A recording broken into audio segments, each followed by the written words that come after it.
Welcome back, I'm Bill. Today I've got a bag full of fun, or I might say a bag full of 500s. In other words, one of these guys. Before I dig into the bag, which a friend of mine down island contacted me several months ago and said, "Hey, do you have a Seafoam 500? And I said, "No, I don't. I've got a nickel, 1950s. In fact, this is 1957, but I don't have a Seafoam." And he said, "Good, I've got some parts for you." And I met him and he handed me off this grocery bag with parts for, it looks like, at least 3 stoves in there. So we'll dig into that in a minute. But the 500s, some of you have asked me about these, so this is a good opportunity to make a video.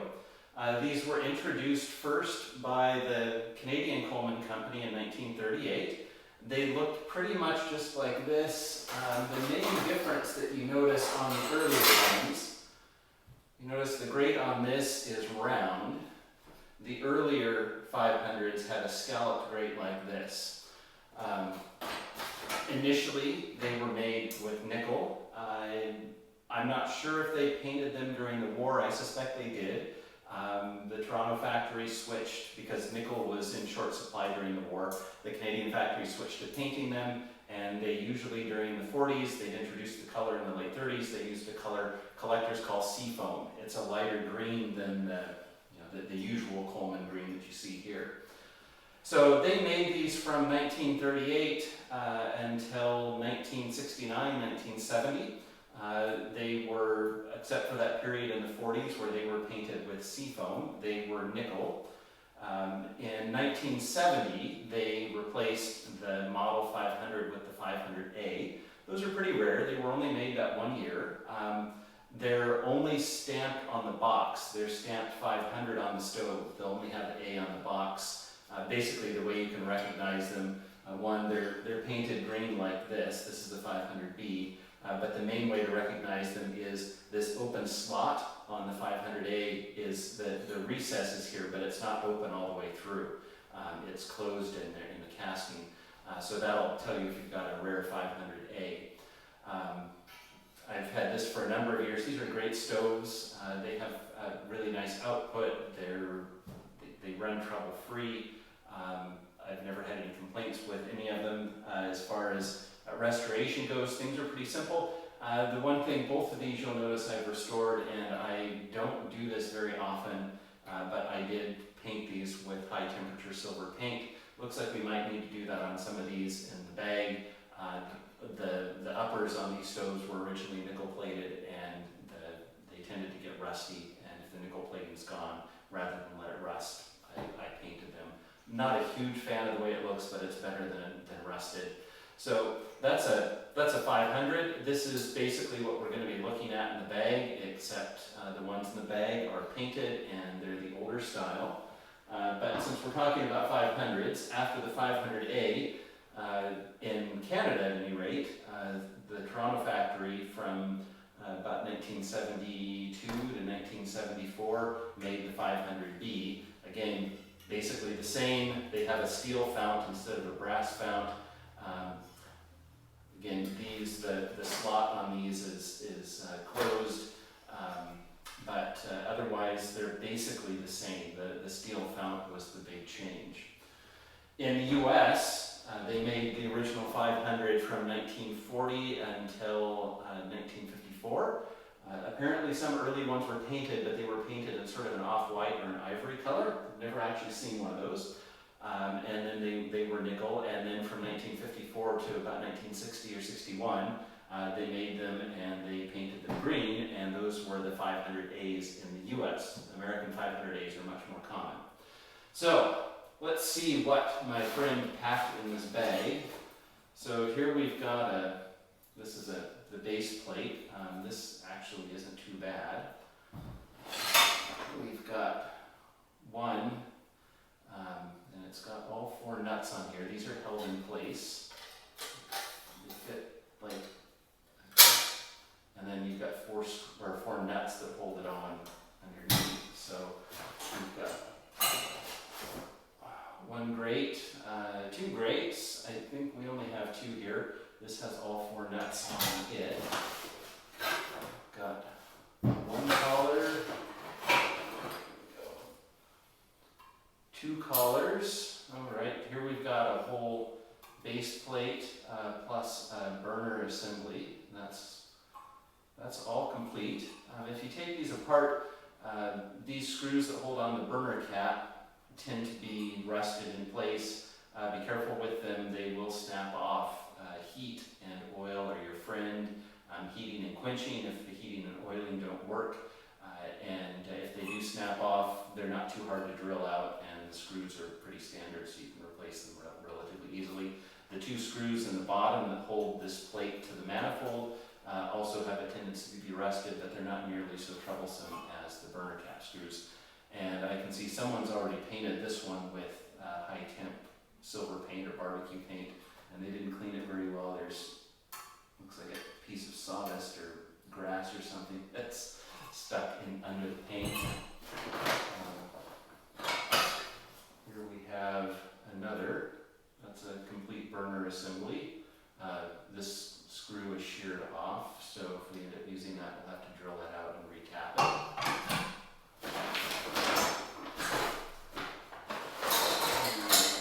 Here is another.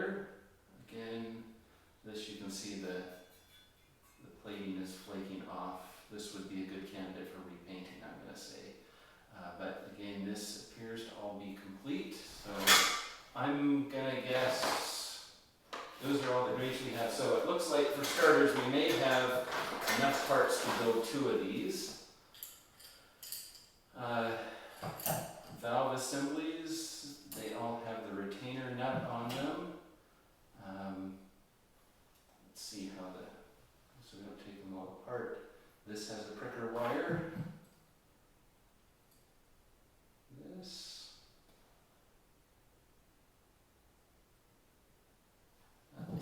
That may not.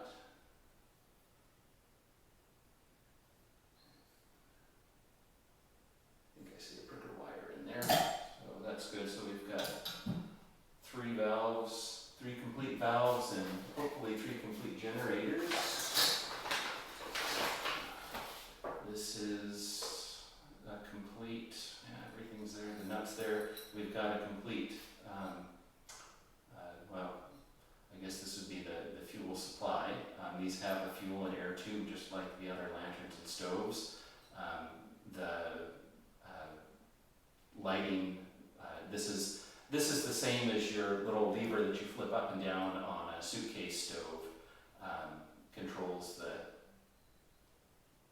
air and fuel mixture, and then this runs up to the bottom of the valve. So we've got one complete fuel feed, and the others are on the valves. So this is sea foam. You'll notice it's lighter green than the later. And of course, if you're used to looking at American founts, the green that Coleman was using, this is a 72. The green that Coleman was using in the early 70s is lighter than the green. The Toronto factory was using that is a lighter green than you'll see on most American products. For whatever reason, the Toronto factory had a different shade. So here we've got a fount, we've got the fuel cap, got a pump assembly, the leather's good, we've got a complete fuel supply, and let's see, stamping on these is under the fuel cap. This is 1947, March of 1947. Stamp model 500 and the generator number on the bottom. So there's one fount. There's a second fount. That's interesting. We've got a complete fuel supply on this. It's got some silver paint on it. Silver paint on the top here, which should come off because it's on top of the grease. Got a working pump assembly, fuel cap. No, it's got a bit of a dent on the side. The stamping should be here, and it is not misplaced anywhere else. And since this looks like someone's polished it, that's interesting. I see no remnants of stamping. So it's possible that this guy was never stamped, but considering that this has been polished here under the fuel cap, I'm willing to bet that somebody went to all the trouble to polish the Coleman stamping off of that. Why they would do that, I don't know. Yeah, so I would guess it's probably going to be about 1947 as well. Could be 46, could even be 45, but we'll never know. So fount number 2, and we've got fount number 3. This is interesting. This looks like it got burned. I was going to say it looks like almost like it was a patched weld there, but it's not. I'm not sure what happened there. The bottom looks good. Still has part of the original stamp there, and this is dated February. Is it February? Yeah, 2 February of 1947. So we've got a March 1947 and a February 1947. We've got the fuel cap. This is missing we've got the check valve and the air stem in there, but there's no pump. So we can fix that easily enough if need be. So I think this fount looks like it's probably the best candidate or the most hopeful candidate because the paint is mostly intact on this. Seafoam is one of those things, it's best if you can keep it original. It's kind of an unusual thing. It's impossible to match with any off-the-shelf paint, so if you decide to repaint it, it's not going to be seafoam unless you go to a paint shop and have them custom tint paint to match. So I would like to try to salvage what we've got here and try to keep them original. I think my preference is going to be to use these two, and if not, then we'll go with the one with no stamping. Let's see what else. We've got a bunch of screws and nuts. That's interesting.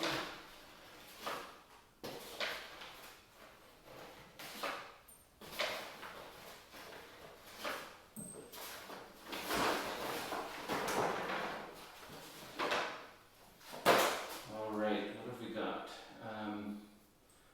These would be the screws to hold the tops to the bottoms, and we have 3 full sets of those. Don't think these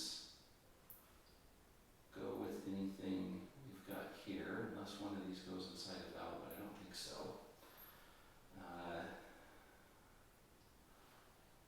This, I believe, is one of these screws, which, if it is, it's in awfully good shape, but it doesn't look like it's anything we're going to use on this job. This could conceivably, no, that's way too big. I don't think this, I think some of these things got mixed in here, especially considering this, being a cyclist, I recognize this is the nut that goes on a pressed valve stem on a bicycle tube. So, and that looks kind of small, but we've got nuts here for the bottom of these. So we've got, almost looks like it got sheared off at some point, but 1, 2, 3,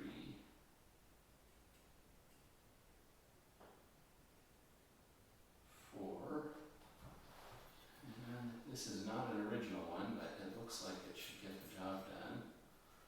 So that is, maybe,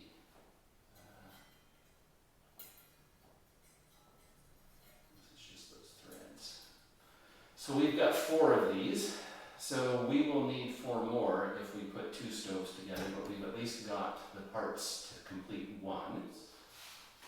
But the first thing I want to do is check these founts, because my friend seemed to express frustration about these. one of these founts has been very, very polished. And that could be a problem. So I'm going to make sure that we've got tight, make sure we've got these bungs plugged. Right. And we may need to put fuel cap gaskets on these, because these fuel cap gaskets don't feel good, but we'll see. Try them as they are for now. Actually, that one feels pretty good. So, we're going to do this. So we need to put our valves on here. And we need to be careful with these brass lines, but what we're doing will be okay here, I think. Okay, now, pump this up.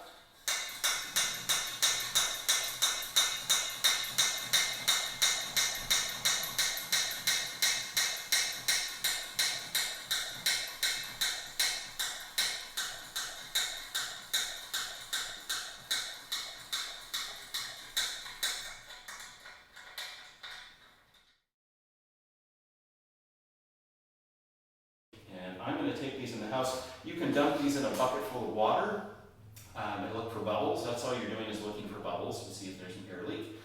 You can do it in a bucket of water. I'm going to take these and do them in the kitchen sink. It's nice and light and bright in there, so you'll be able to see it on the camera, I hope, if it does leak. So we're going to head to the kitchen and I'll meet you back there. Right, we're in the kitchen. Let's try the first of these. Make sure you've got enough water. If you're working with a lantern and doing this, leave the valve in the bung because you'll need to be able to shut off the flow. Take the pump out so we can see if there's any air coming out of the check valve. One of the keys doing this is to make sure the fount doesn't have any fuel in it because you want to make sure air comes out rather than pushing out fuel if you've got a leak. So put this in. Okay, we do indeed have a leak at the fuel delivery system here. I suspect we can fix that with a little bit of solder. But apart from that, oh, yep, and we've got a leak right here. So, this fount is no good.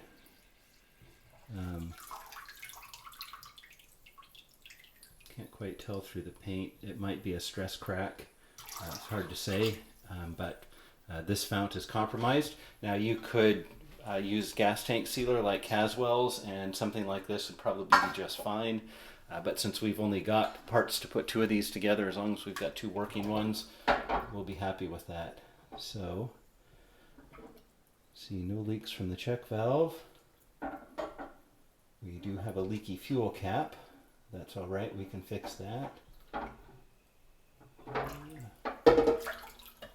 Valve isn't completely shutting, but again, that's not a problem. We can fix that most likely. All of our tubing here is in good shape. And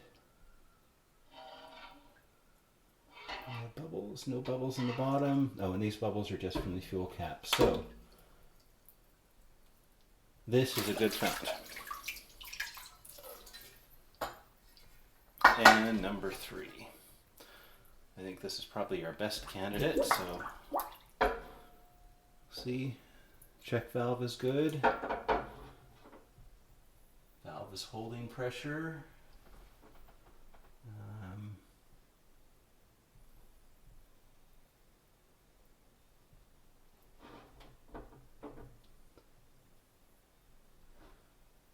We do have a ever so slight leak around the lever here. That we can probably fix just by tightening the packing nut. And we have a slight leak. You can see where it's coming from. So we have a slight leak here.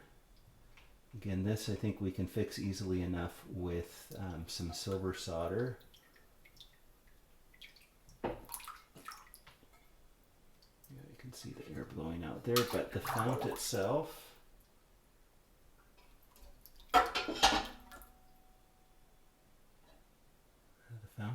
is good. So our best fount, we've got, we need to tighten this packing nut, and we've got a very slight leak here. This fount, the one with the silver paint on it, that was the one, that fount is all good. So worst case scenario is we can take this fuel supply and put it on this good fount, but I think we can get both of these working. And this first fount, we've got a leak here, which I think could be fixed with some silver solder, but this guy's also got probably a stress crack right here. So that's the fount we're gonna have to pass on. It's too bad. That's the February 1947 one. Now, I'm not going to throw this away. Someone else may find use for this, and you could put some Caswells in it, and that would seal something. A small leak like that, it would seal it right up. But I'm guessing that has something to do with whatever did this. I'm guessing caused that, or this is a result of someone trying to fix that. So now we know what we're dealing with, and I'll see you back in the workshop. All right, let's start with some fount cleanup here.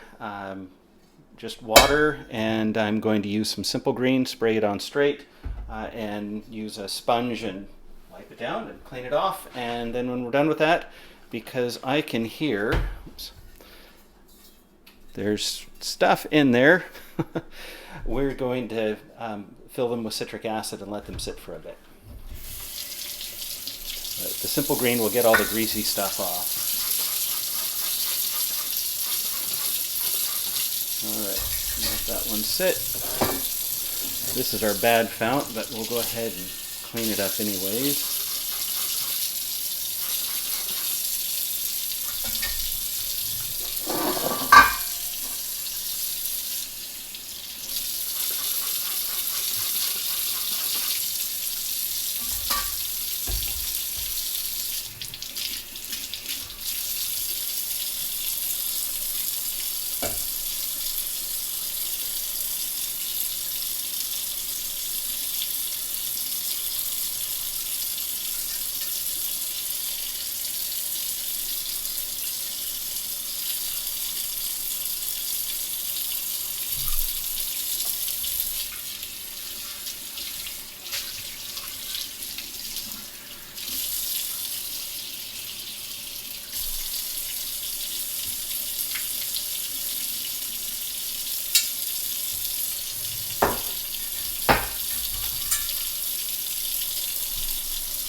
It's always nice when the stamping on the bottom of these is as nice as it is on this one. Usually they're worn off after all these years.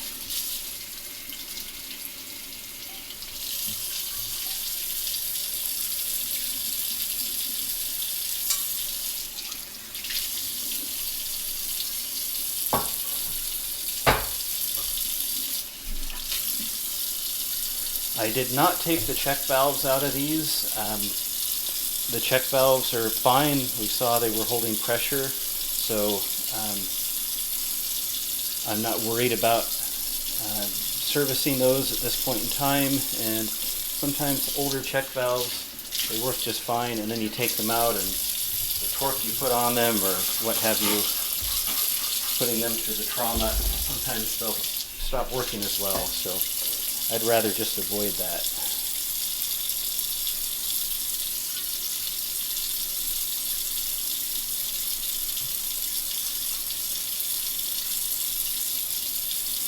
This really is a pretty decent fount, except for the dent in the rim and the spot that's been polished. Like I said, it's weird. That's where the Coleman stamp and date should be, and it's just bizarre that someone would polish that off, and it seems like it would take an awful lot of polishing to make that happen, but with brass, I guess it's possible, so I'm going to assume that that's what happened.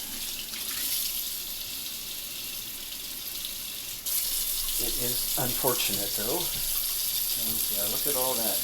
These have sometimes you can get debris in there that has nothing to do with the fount. I've dumped out fir needles and things like that.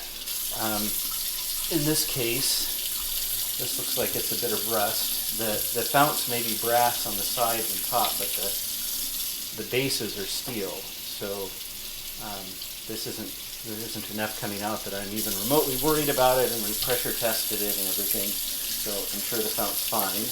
But we don't want all that crud floating around in there and then getting up into the fuel supply and causing a clog. So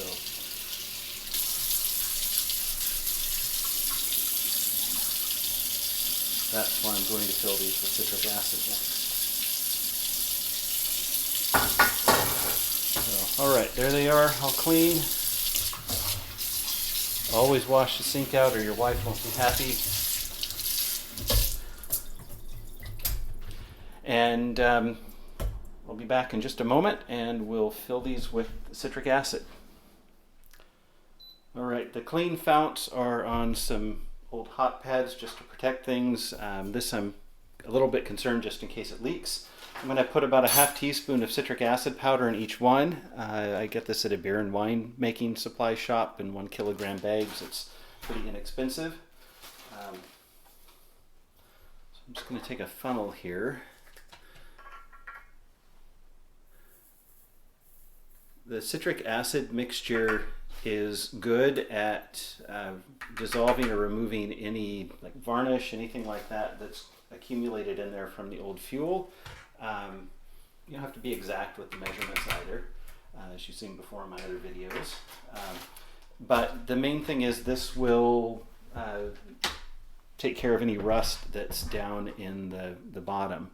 So this funnel, you know what? I'm going to use this old fuel funnel because that'll stick in there right like that. And I will fill them up to the filler. I'm using boiling water out of the tea kettle.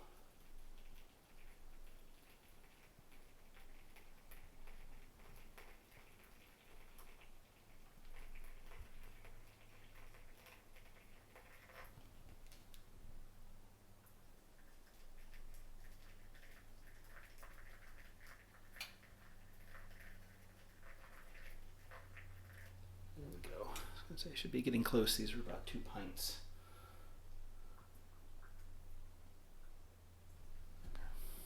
Let's dump the citric acid out of our founts and then rinse them and let them seat. The citric acid really does cut through all the gunk inside. So I'm gonna flush these with water. This is the bad fount, but take care of it anyways. It's a little harder to work on because we've got that little tiny filler hole. These have a 242 size hole on them.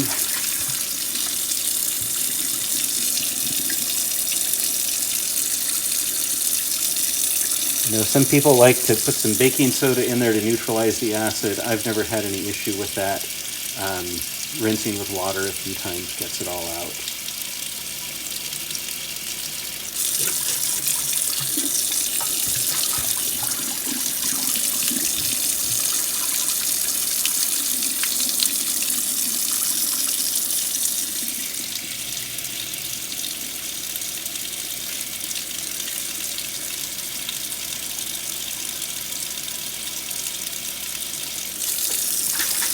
Shake it a little bit.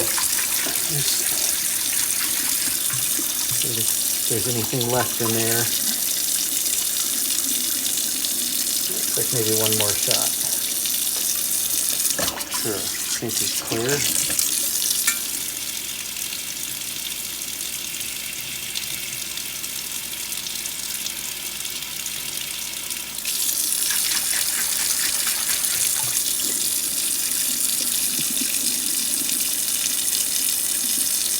I think that's good.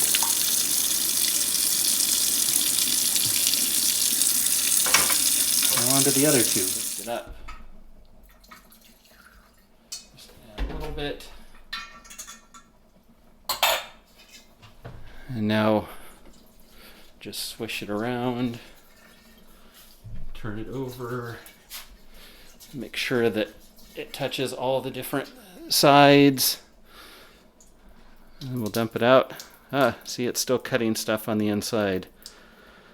I do it a second time, but usually one is enough. And this is the fount with the pinhole in it, so I'm not too worried about it.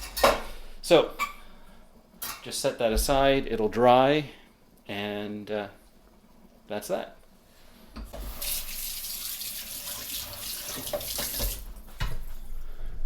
Here's our stove soup. Brass on the left, steel and nickel plated parts on the right, so they don't cross contaminate and end up pickling each other. This is citric acid. Put in about a teaspoon per liter of water, and I'll let these simmer away for a while. This will remove the rust.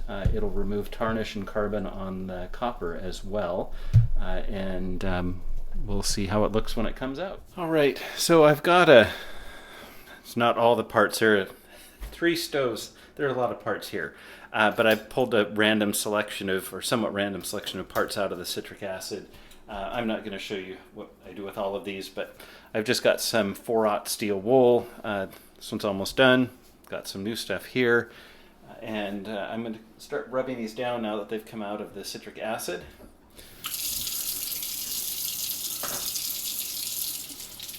Color.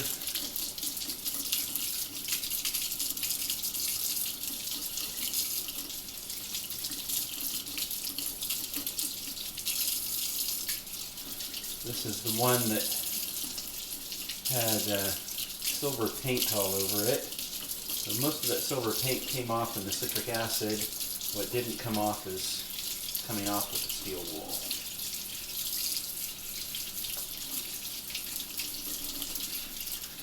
This is a messy part of the job. Put on some rubber gloves or latex gloves.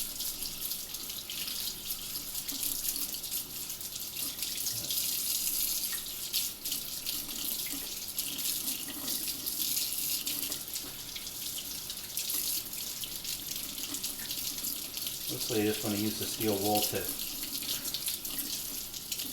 work off what the citric acid has kind of loosened. Any rust, it'll kind of dissolve the rust. Got these pump tubes. They're not really wartime stoves, but just after, immediately post-war. These parts are usually brass, but these are made out of steel. Although we do see nickel plated. These are the pump handles are brass, but these are nickel plated. We've got our generator springs. These were really nasty. I had to heat and quench. One of them slid right out. The other two I had to do some heating and quenching to get them loose, and one of them pulled out and lots of little bits of carbon came with it. Not little bits, but whole clumps that were in the curves. So clean those. These are the needles. Interestingly, these are steel, not brass. Of course, when you're wiping these down, you want to be careful not to damage the needle on the tip. These are a little sturdier than lantern cleaning needles, but still, they don't take much abuse. And then we've got brass parts. We've got our generator bodies.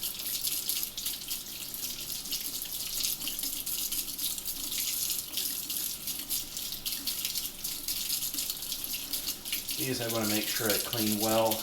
The outside doesn't really matter, but what I want to do, I've got these round brushes.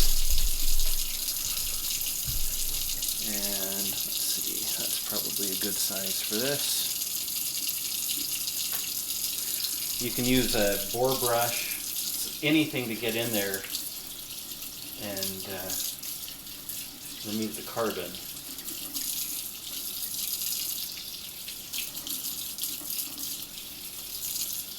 Sometimes they may need to go back in the citric acid for a second round depending on how bad they are. But that seems to be pretty good.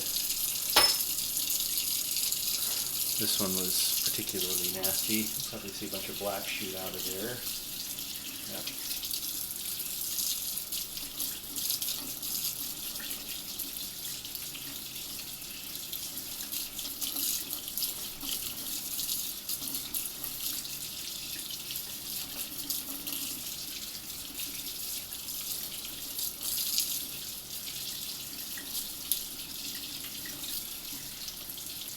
Doing that until the water comes out clear. Like that.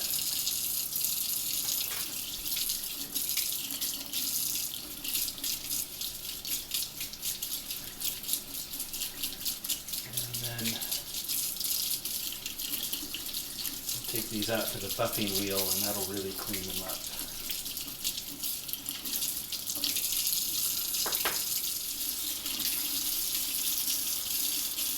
So,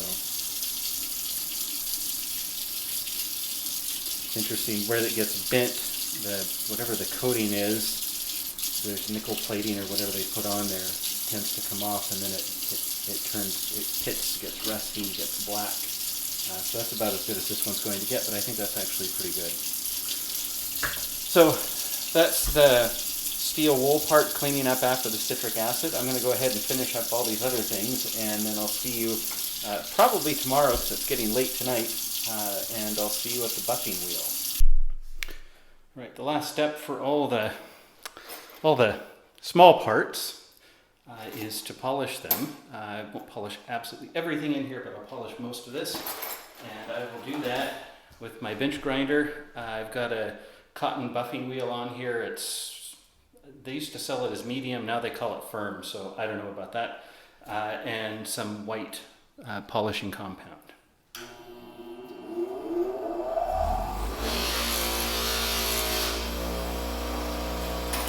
I'm not going to show you polishing this whole bin of parts, but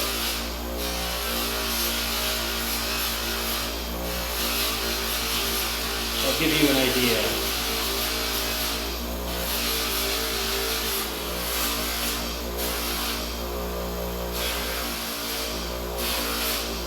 Alright, so I think that way. That polishes up pretty nicely, all things considered.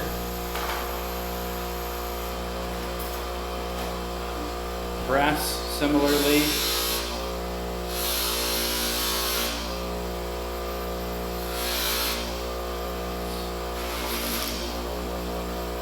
Corner there.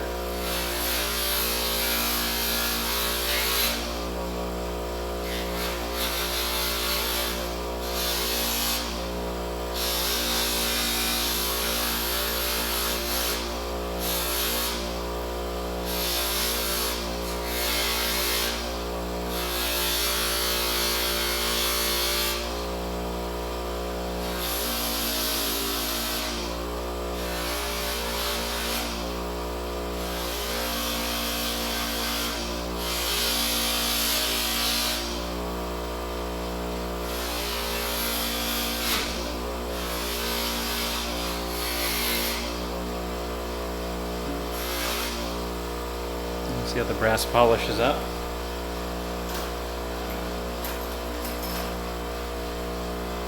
Pump handle.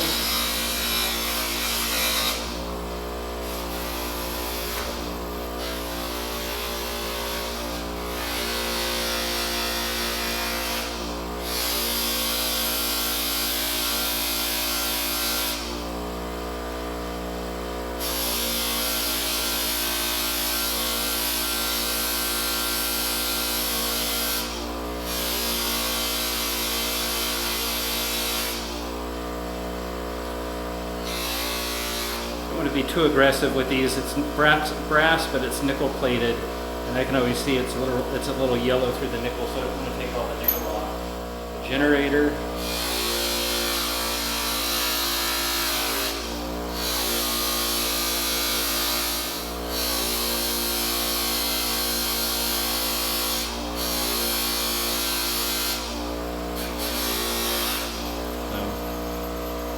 Nice and shined up. So I'm going to finish the rest of these parts and I'll see you when I'm done. Right, here is supply number 2. I want to make sure my orientation is right because this is rotating.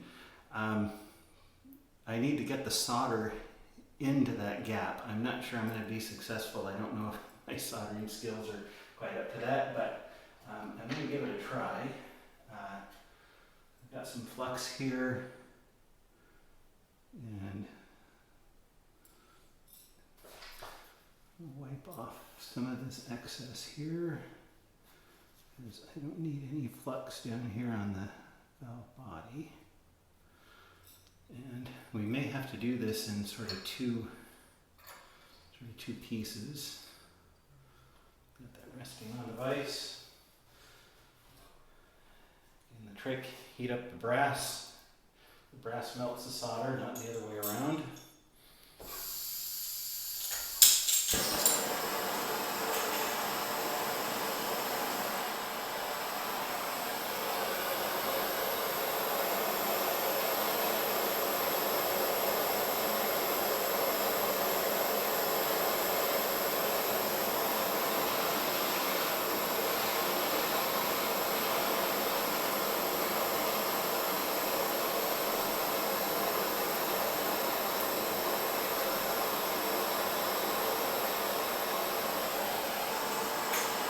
You can tell this is really not my skill set, but if it works, great. If it doesn't, it's not the end of the world.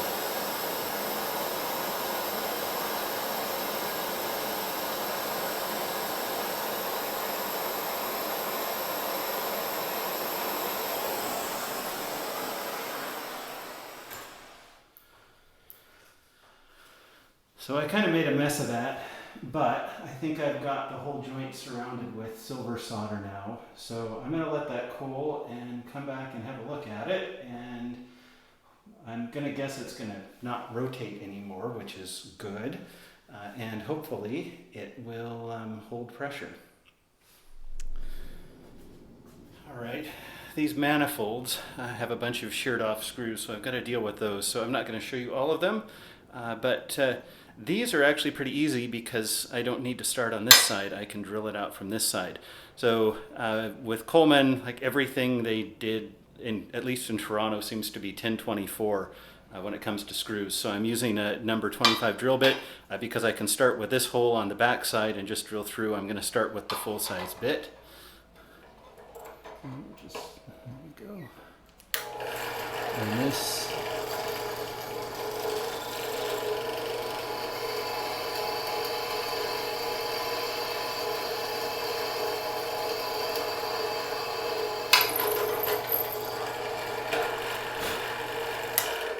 Right, and that one's perfect. And then we can just chase out the threads or rethread as necessary with the right size tap. I'll show you that in a minute. Which of these? Now, this will be a little more complicated because we can't just drill through from the other side of the hole. So I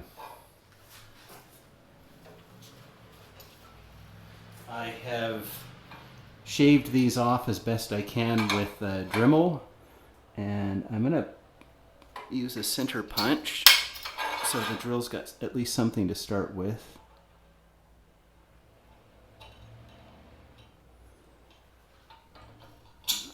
And in this case, I'm going to start with a smaller bit.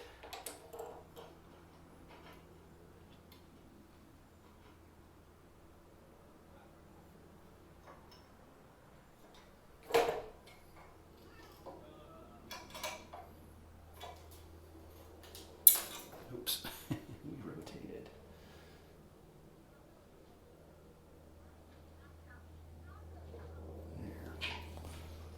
There. All right, here goes nothing.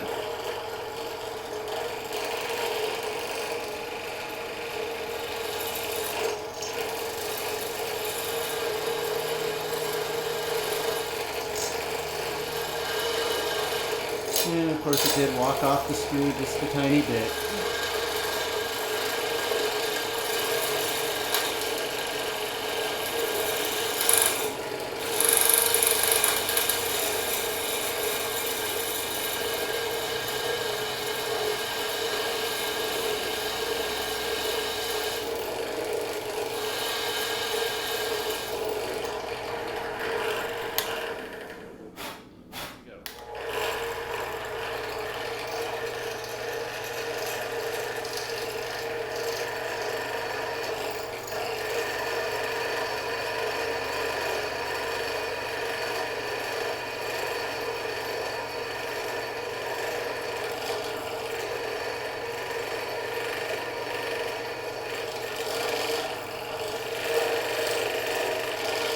Okay, you can just feel I cleared the screw.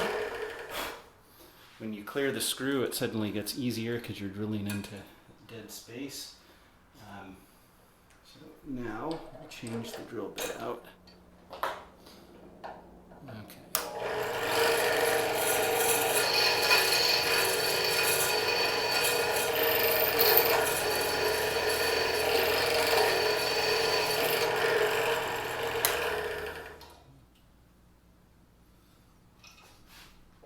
Okay.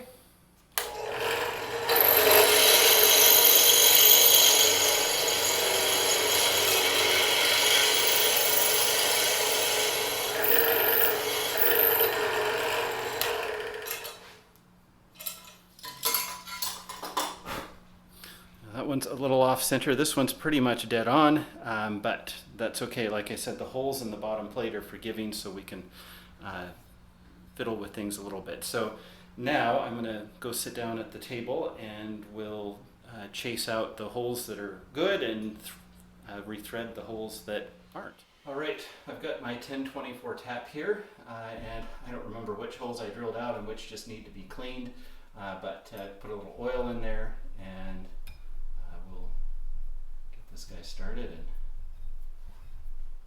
I think I'm just cleaning out the hole or the thread, huh? Maybe not.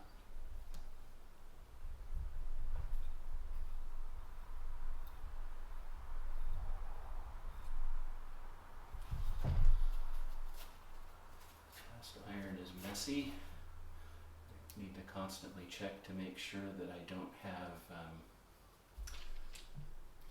stuff clogging the channels here.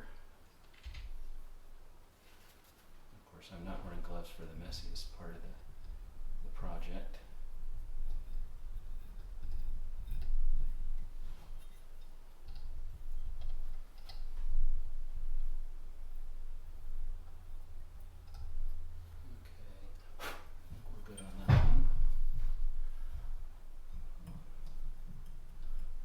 Careful with this one so that I don't end up splitting the cast iron out.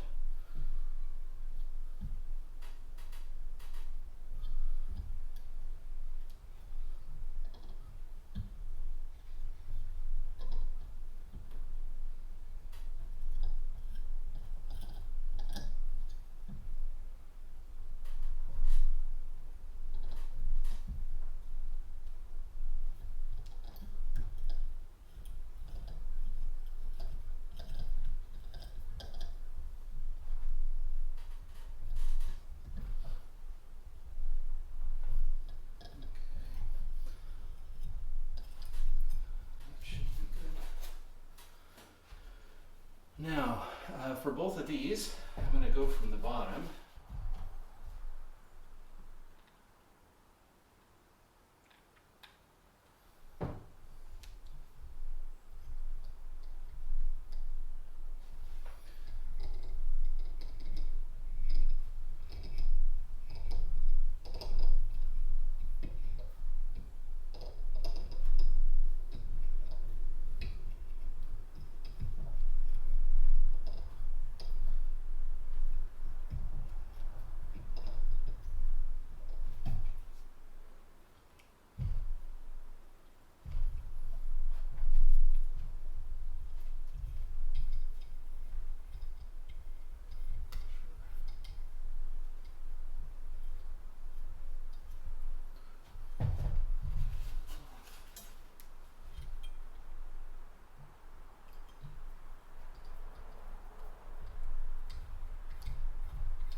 binding even right there, so I want to make sure the threads aren't clogged up because cast iron is really easy to strip out.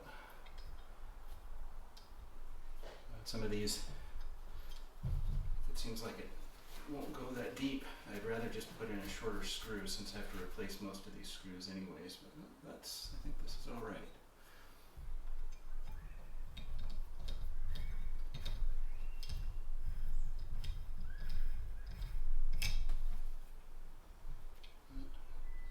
Just about there. And there we are.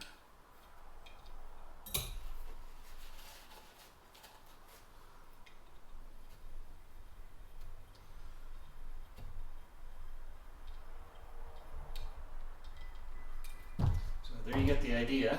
I'm going to go ahead and finish these up, and then I'm going to have to run back to the hardware store to pick up some replacement screws once I figure out what all we're missing.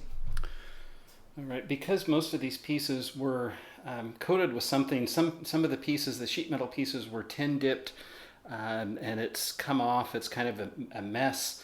The manifolds were coated with something silver. One of them was actually the whole stove, except for the fount, was covered in actual silver spray paint, which I've cleaned off, but things are kind of a mess. So I'm going to use this trim-clad high heat enamel. I've gone all over town. I can't find silver. The best I can find is aluminum, but that actually may be a closer match to the original than the silver anyway. So we'll see how it goes. I'm going to spray this on, let it dry for a bit, flip them over, and do the other side.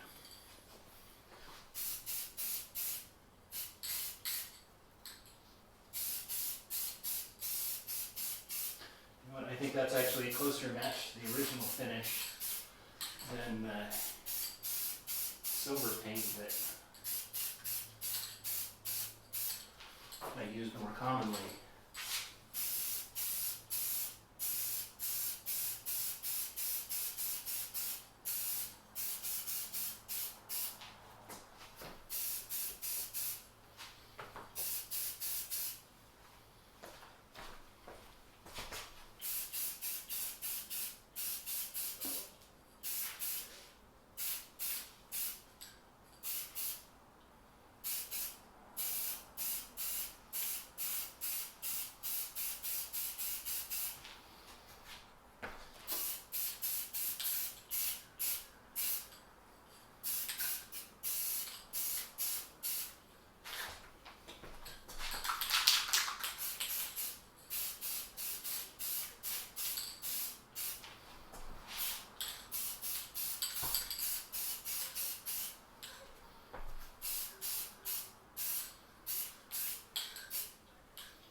All right, let that dry and I'll come back in a few minutes and do another coat.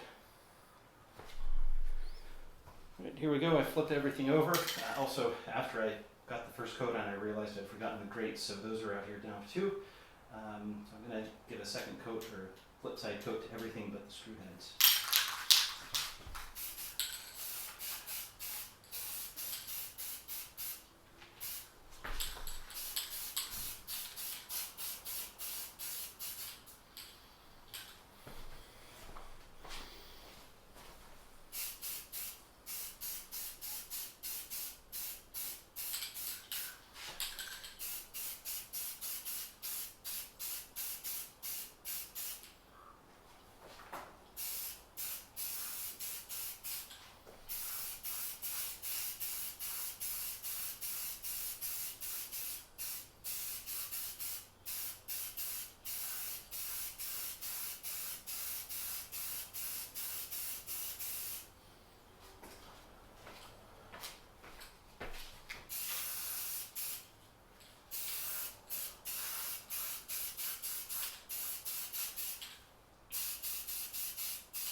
right, I think that should do it. I actually like this aluminum better than the silver. I think it looks a little closer to the original plating, or whatever that coating was. So that's it for the paint. Let it dry. All right, dunk test on repair number 2. Haha. I didn't screw the valve on all the way apparently, but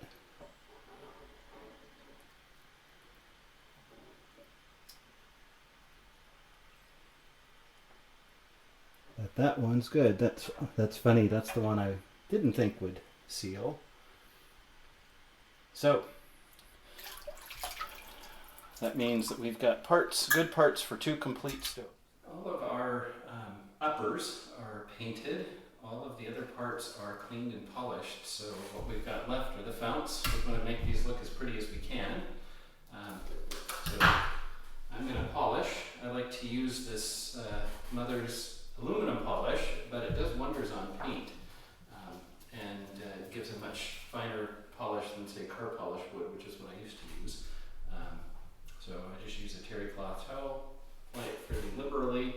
It's interesting, you can see the difference. Both of these are seafoam, this is 1947. I'm going to guess this is 1947 as well, and yet there's some variation in the color. So start on the top here.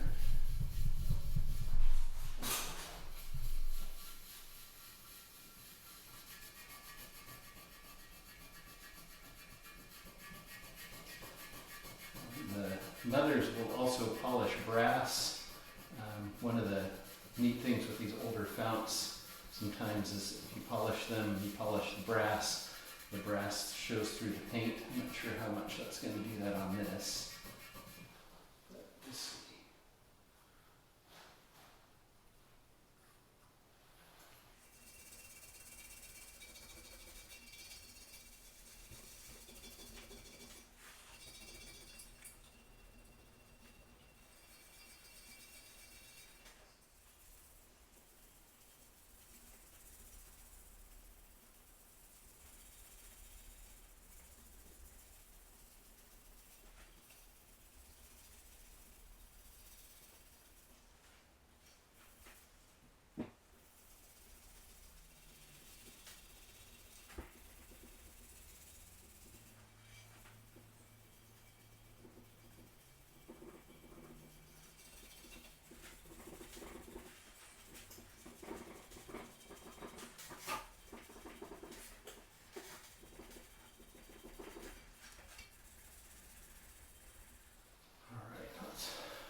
Off. See what it looks like.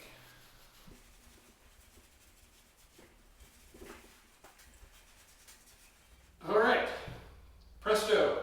That's after the second polish. So spent a little more time on it. I tried to get the brass to really shine up. Around here where there's still some paint residue on it, it's not easy to do. And here, I think this is old fuel varnish that may be on there, but that's the first one. I'd say we have since we've got 2 stoves we can put together. We've got an A stove and a B stove. These may be more like a B minus and a C minus stove. I don't know, but this is our prime fount, so I'm going to polish this, and I'll be back when it's done. And there we go. Prime fount and our secondary fount. I think all things considered, they look pretty good. It's too bad that I'm pretty sure someone polished the stamping off of there, but oh well. So we're ready to start putting things back together now. So here you see laid out 2 full sets of parts. So we should have 2 working stoves out of this. I've got a few replacement parts here, these shiny screws that don't quite match, and the nuts. Those are new to replace the ones that were missing. I've sorted through all of the parts, and sort of this is our prime fount and this is our secondary fount. So I've put the best parts to go with this fount and the second best parts to go with this. And we can get to reassembly, and hopefully we'll have 2 working stoves here shortly. All right, here we go for reassembly on our prime stove. Just gonna start with these parts that go into the fount. Now, this already has a new fuel cap gasket on it, so my friend who passed this along to me may have already replaced that, I'm guessing. Which explains why we weren't having any trouble with the founts. The two of these were good. One of them definitely has an old crusty fuel cap gasket. That's on the bad fount. And go ahead and put our pump assembly back together. Put the cap on, the spring, the backer for the pump cup.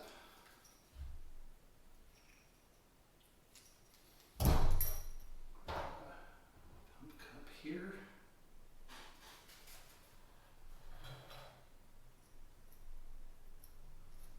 And we might need to swap one of these with slightly bigger diameter than the other.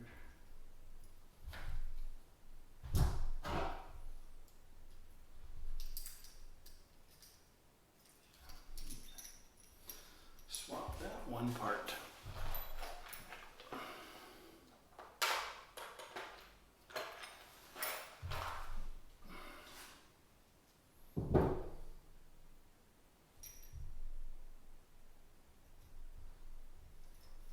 That's better.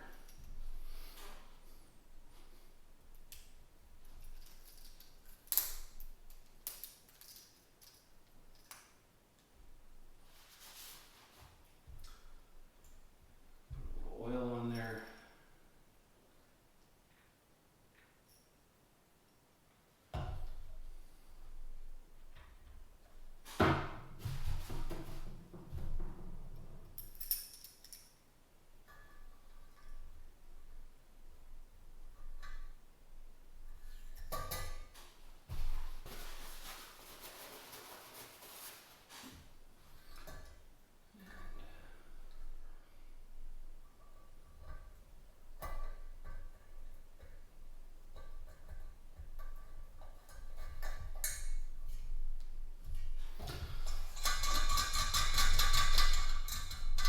That's good. Great. Okay. And now we'll put the fuel feed in. This is where we need to be worried about clocking. So I'm going to check against this. So we want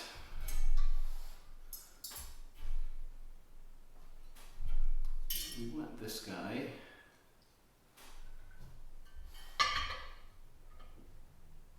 Out there. And that will ensure that we've got our cutout for the fuel cap. So we line these up the same way. That's about right. So I'm going to be very good to put the fuel and air tube on first.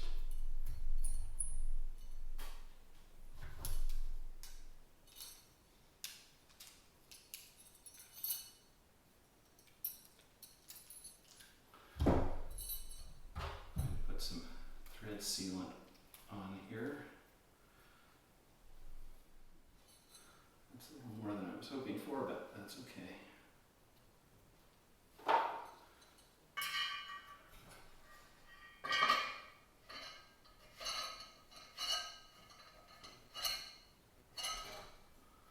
And I'm going to be careful not to torque that brass tube.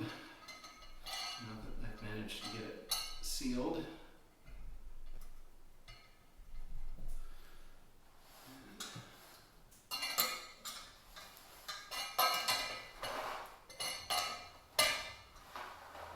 Okay, so clocking.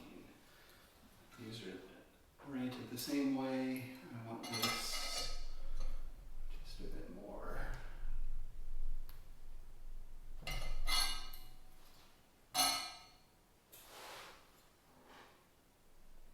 looks right. Okay. Got that out of the way for reference. We'll put the collar on, and we've got this this is the hole. No, this is the hole that this needs to go through.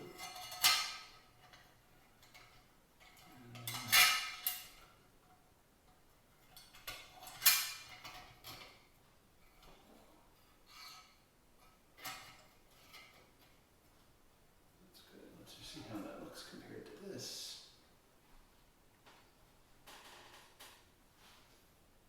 Yeah, I think that's right.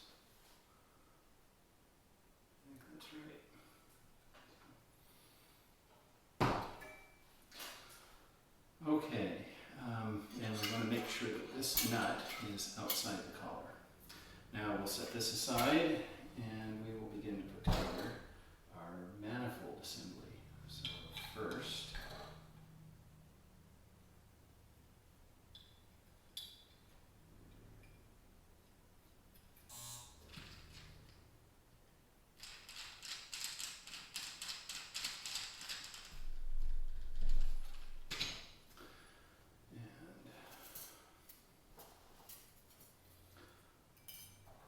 stack here.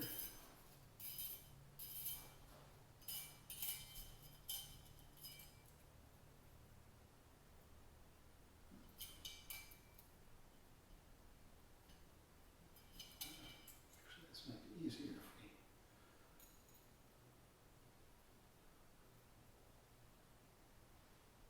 do it like that.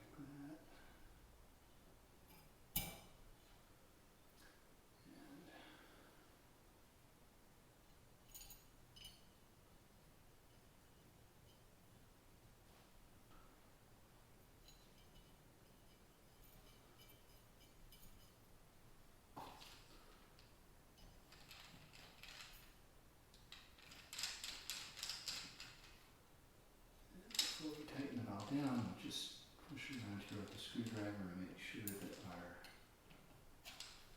burner rings are all lined up.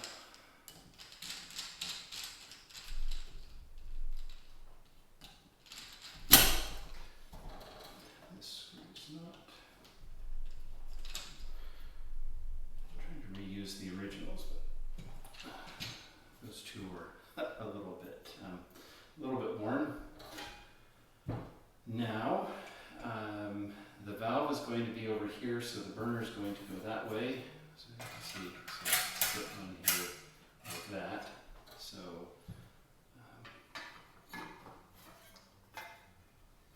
this will go together like such. And I've got some new screws for these, because these sheared off.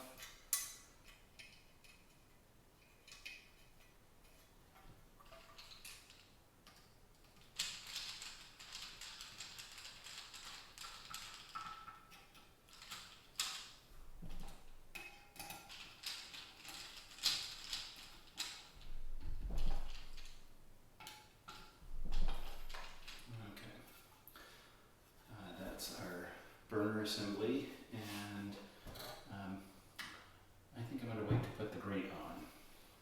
So now we'll carefully bend this out, and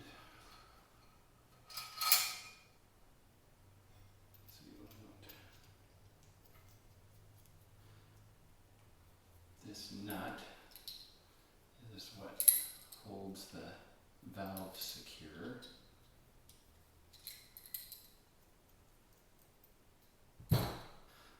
Easier to put the valve together, I think.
on. The generator goes through that hole. Do a little puzzle here. Generator through that hole, and this nut actually that goes down. Now, generator through that hole, and then we just cinch that nut up.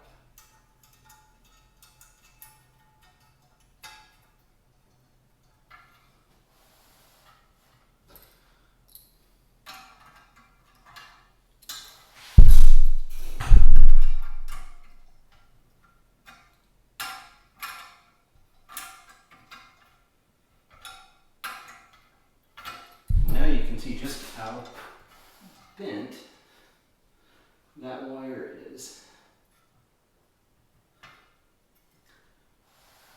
Figure out, let's look at this guy.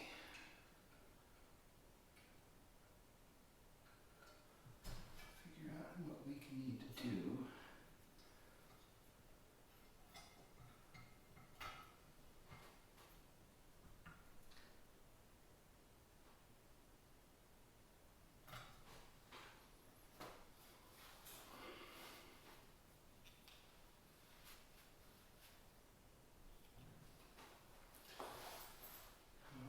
So I think, let's take this off.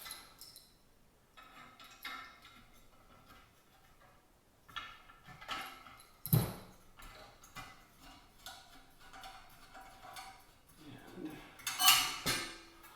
let's have a look at this guy.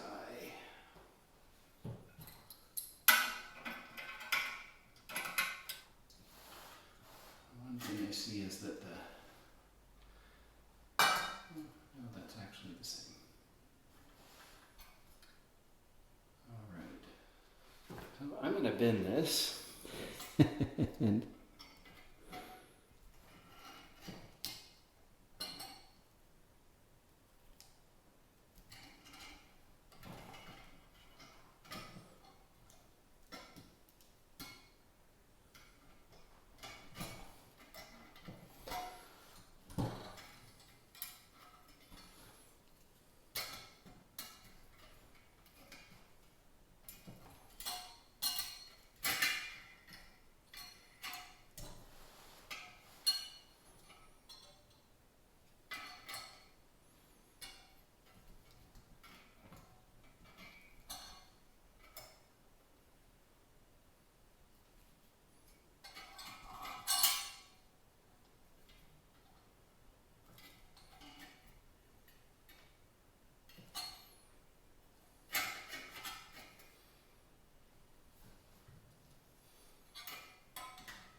okay, after much ado, and using this guy for reference, I've got this bent, and I seem to have maintained my repair, so it's not leaking.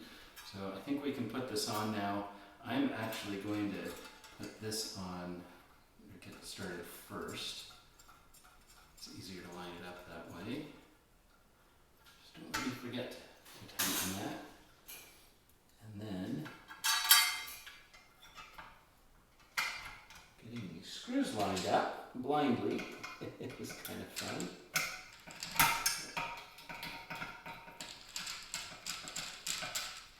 There's one.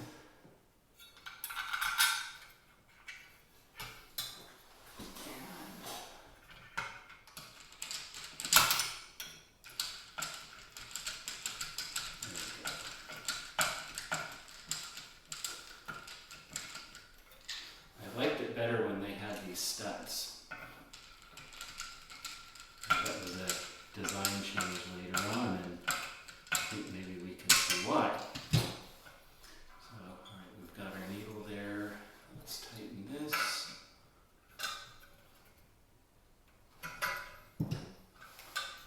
And we're almost there. Just need to put, and this someone sheared off. That's why I didn't take these nuts off. Or actually, take that back. This sheared off. So,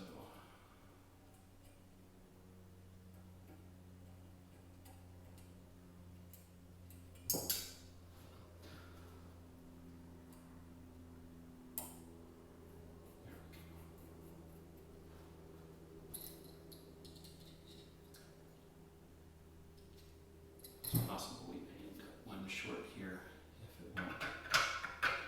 There's not enough thread here.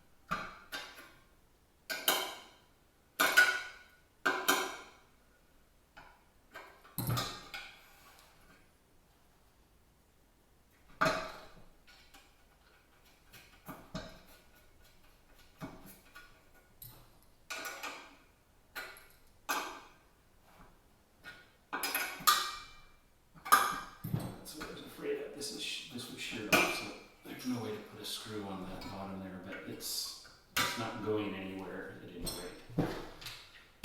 So there we have the first. I think that looks pretty good. Maybe tell me what you think about the, I couldn't find silver, I had to use aluminum. I think it actually might look better than the silver. The silver, I've never been a huge fan of, it's a little too sparkly. So here they are, all assembled. Astute observers will notice that these have actually already been fired. I shot the video for this about 2 months ago, and doing the editing discovered all sorts of difficulties. Thanks for bearing with me. There were a host of audio issues. My microphone wasn't working right at times.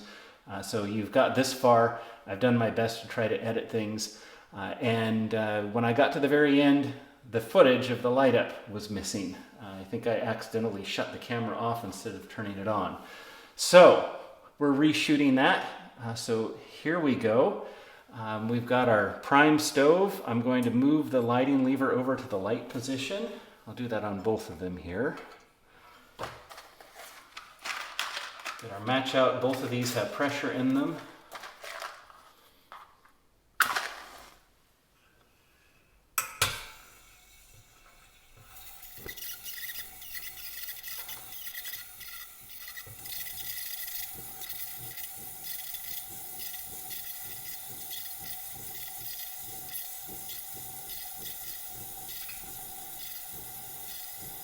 Starting to settle down.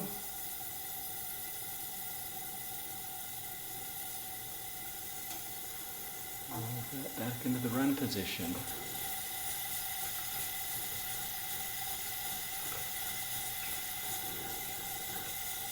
That's probably about ideal right there. Now let's light the second stove.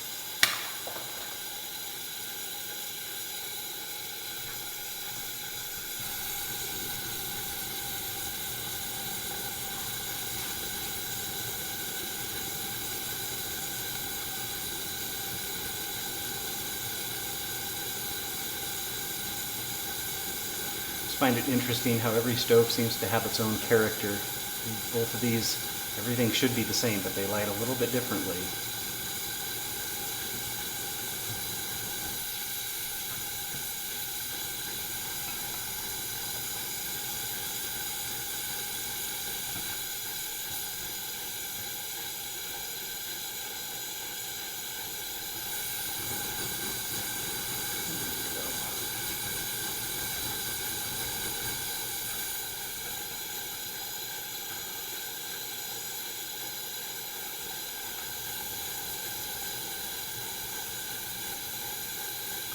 Now it's settling down. So there we go. Bagged O parts to 2 functioning stoves, both from the mid-1940s. Let me cut the lights.